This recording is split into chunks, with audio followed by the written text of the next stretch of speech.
Hello friends, எல்லாத்துக்கும் வணக்கங்க. வர்னிஸ் கிச்சனில் இன்றைக்கி சூப்பரான மல்லித்தூள் தாங்க செய்ய போகிறோம். இது வரைக்கும் வர்னிஸ் கிச்சனை சப்ஸ்கிரைப் பண்ணாத சப்ஸ்கிரைப் பண்ணிக்கோங்க. அப்படியே பக்கத்தில் உள்ள பெல் பட்டனை கிளிக் பண்ணிக்கோங்க ஃப்ரெண்ட்ஸ். 50 கிராம் ஜீரகத்தை இரும்பு வடை சட்டியில் சேர்த்துக்கலாங்க. அதை லைட்டாக வறுத்துட்டு இருக்கும்போது ஒரு நல்ல ஸ்மெல் வருங்க. அப்போ ஜீரகம் வெடிக்க ஆரம்பிக்குங்க. அந்த ஸ்டேஜில் ஜீரகத்தை ஆஃப் பண்ணிக்கலாங்க. 25 கிராம் மிளகு சேர்த்துக்கலாங்க. மிளகை நல்லா வாசனை வர அளவுக்கு லைட்டாக வறுத்து எடுத்துக்கலாங்க. மிளகு ஜீரகம்லாம் வறுக்கும்போது அடுப்பை சிம்மில் வச்சுக்கணுங்க, இல்லைன்னா எல்லாம் கரிஞ்சிருங்க. கொத்தமல்லி 1/2 கிலோ சேர்த்துக்கலாங்க. அது நல்லா வாசனை வர அளவுக்கு வறுத்து எடுத்துக்கலாங்க.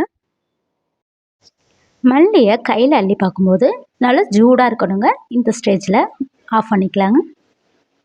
மல்லியை நல்லா மிக்சியில் அரைச்சிட்டு பேப்பரில் காய வச்சு எடுத்துக்கலாங்க. தேங்க்யூ.